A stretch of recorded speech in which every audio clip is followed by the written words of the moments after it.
Perkenalkan, kami kelompok 1 ingin mempresentasikan aplikasi kami, yaitu aplikasi penganalisa saham. Di sini tertera anggota dari kelompok 1, yaitu Ezra Lucius, Andin Manto, dan saya sendiri Arya Priyaditama. Analisa saham. Moving average adalah perhitungan dalam statistik. Moving average juga digunakan untuk menganalisa data point dengan menggunakan rata-rata dari beberapa subset yang berbeda. Subset ini diperoleh dari full data set yang sudah ada. Perhitungan ini pun digunakan dalam bisnis finansial, khususnya untuk sehari-hari. Moving average sendiri juga sering digunakan oleh para investor sebagai indikator saat melakukan analisis teknikal. Investor maupun trader mempertimbangkan moving average suatu saham untuk mengetahui harga rata-ratanya. Selain itu, dengan moving average, kita juga bisa melihat arah tren saham.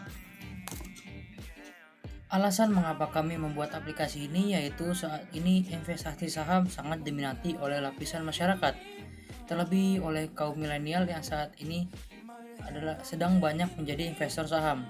Akan tetapi, banyak sekali dari mereka yang sering mengabaikan menganalisis saham dalam menentukan emiten atau perusahaan yang tercatat di BI yang ingin dibeli. Hasil yang terjadi adalah bukannya untung malah merugi. Jadi kami membuat aplikasi ini yang bertujuan untuk memudahkan para investor untuk melihat atau memantau perkembangan dari nilai-nilai saham mereka. Kemudian di sini kita memasuki fitur. Kita memiliki fitur analisis technical moving average. Penggunaan indikator moving average adalah salah satu cara untuk memperhatikan fluktuasi harga dan membantu membedakan antara noise yang biasa terjadi di pasar dengan tren reversal sebenarnya. Definisi moving average sendiri adalah pergerakan rata-rata dari sejumlah angka tetap di dalam periode tertentu. Penerapannya untuk mengestimasi sebuah pergerakan tren berjalan, di mana harus menentukan durasi yang diinginkan sesuai dengan harapan transaksi yang diinginkan. Moving average adalah indikator yang dapat disesuaikan sepenuhnya, yang berarti bahwa trader dapat dengan bebas memilih kerangka waktu apapun yang mereka inginkan. Saat menghitung rata-rata, periode waktu yang paling umum digunakan adalah 15, 20, 30, 50, 100, dan 200 hari. Semakin pendek jangka waktu yang digunakan untuk membuat rata-rata, semakin sensitif terhadap perubahan harga. Makin lama rentan waktu, rata-rata akan semakin berkurang. Sensitive list index yang kita ambil yaitu indeks harga saham US, yaitu Dow Jones, terus S&P 500 dan Nasdaq Composite. Dan data resource yang kita ambil yaitu dari Yahoo Finance. Sekian dari saya. Slide selanjutnya dilanjutkan oleh Andin. Terima kasih. Ada Golden Cross dan Dead Cross. Golden Cross atau signal buy atau juga bisa dibilang dengan Golden Crossover merupakan pola grafik yang terjadi ketika moving average jangka pendek melintas ke atas moving average jangka panjang. Biasanya MA sesuai keinginan hari digunakan sebagai average jangka pendek dan MA sesuai keinginan per hari digunakan sebagai average jangka panjang. Namun ini bukan satu-satunya cara untuk menggambarkan Golden Crossover. Bisa terjadi pada kerangka waktu apapun. Gagasan dasarnya adalah bahwa average jangka pendek melintasi average jangka panjang. Yang selanjutnya ada Dead Cross. Dead Cross pada dasarnya adalah kebalikan dari Golden Cross.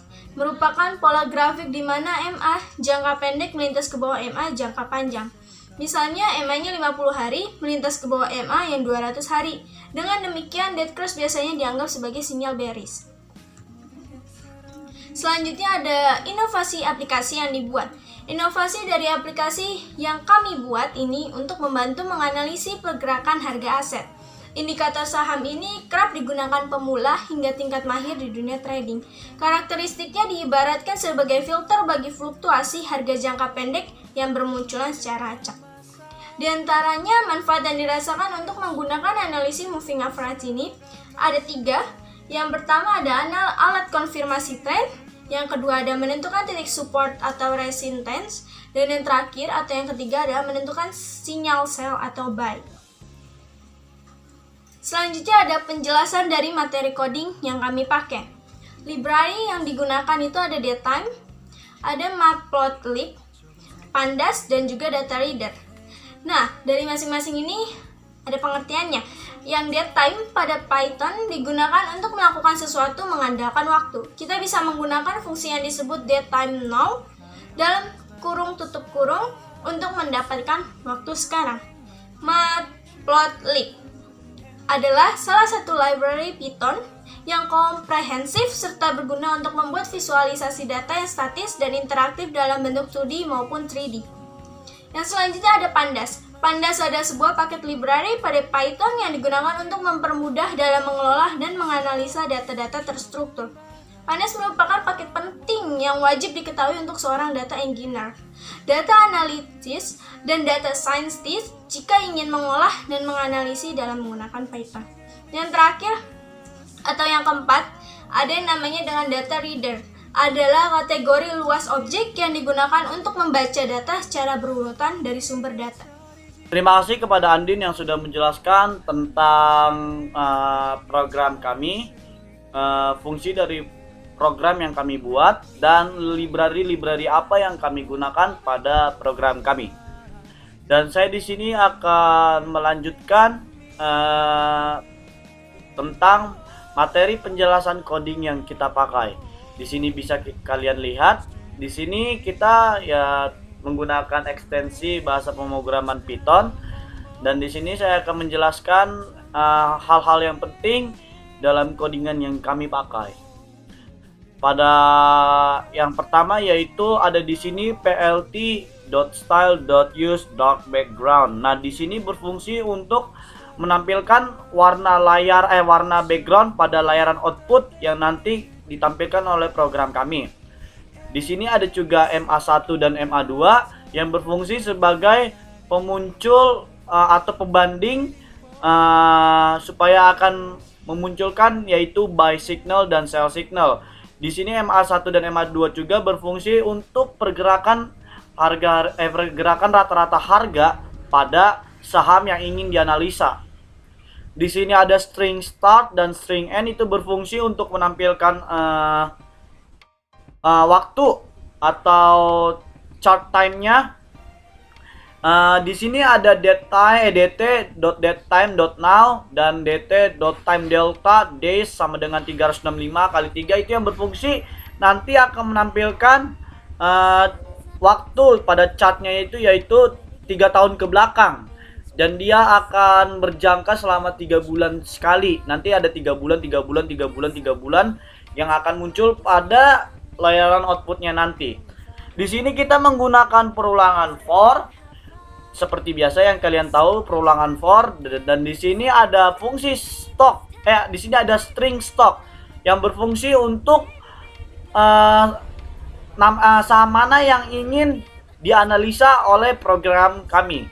Di sini juga ada string data yang berfungsi untuk mengambil stok yang ingin dianalisa dari sumbernya yaitu Yahoo Finance. Di sini kita bisa lihat ada Yahoo. Di sini juga ada data. Di sini untuk menampilkan bahwa fungsi data ini nanti akan MA1 ini akan, kalau adjective clause berarti di situ akan memunculkan buy signal. Kalau MA2 juga akan memunculkan buy signal. Nah, di sini juga ada plt.plot dan lain-lain. Di sini hanya untuk tampilan saja, ada warna light gray, orange, dan purple. Di sini kita juga menggunakan perulangan for lagi untuk memunculkan apa yang ingin dikeluarkan. Contoh, saya akan memperjelasnya dengan cara seperti ini. Di sini adalah algoritma pada program kami pada line 34 sampai dengan line 45. Di sini ada jika data MA1 lebih besar daripada MA2 dan ada pemicu sama dengan 1, dia by signalnya akan menambahkan signal, yaitu bahwa di sini posisi terbaik untuk membeli saham tersebut. Jika data MA1 kurang dari data MA2, pemicunya kurang dari 1, di sini ada tulisan by signalnya none, berarti tidak ada muncul by signalnya. Di sini yang ada muncul sell signal yang berfungsi. Jika ada muncul pada saat data itu dianalisa seperti ini, dia akan memunculkan namanya executive close, yaitu posisi untuk menjual. Nah, untuk di sini sama seperti yang di atas, yaitu data by signal. Jadi ketika nanti kita akan menambahkan by signals, ini dia akan memunculkan fungsi dari by signal itu sendiri. Dan di sini seperti tampilan biasa aja, tampilan output dari program kami, yaitu ada light gray, nanti di sini ada warna orange, garis putus-putus, warna pink, garis putus-putus. Di sini nanti juga ada warnanya dan lain-lain. Nah, itu saja untuk penjelasan program kami. Nah, di sini yang paling penting itu hanya dari line 34 sampai dengan line 46. Karena di sini 45, karena di sini adalah algoritma dari program kami. Itu saja, dan saya akan melanjutkan sesi saya ini kepada Andin. Terima kasih. Dari aplikasi kami, inovasi dari aplikasi yang kita buat ini untuk membantu menganalisis pergerakan harga aset. Indikator saham ini kerap digunakan pemula hingga tingkat mahir di dunia trading. Karakteristiknya diibaratkan sebagai filter bagi fluktuasi harga jangka pendek yang bermunculan secara acak. Selanjutnya ada sarannya. Sarannya berdasarkan hasil dari pembahasan mengenai aplikasi analisis saham ini, maka saran yang dapat disampaikan ada sebagai berikut. Ada 2 sarannya. Dan saran pertama adalah penelitian selanjutnya diharapkan dapat menambah variabel-variabel penelitian yang lain seperti ukuran perusahaan, leverage, harga saham, dan lain-lain sebagainya. Yang kedua, perlu adanya penelitian dan analisis lebih lanjut terkait variabel-variabel lain yang mungkin memiliki pengaruh terhadap harga saham. Sekian, terima kasih.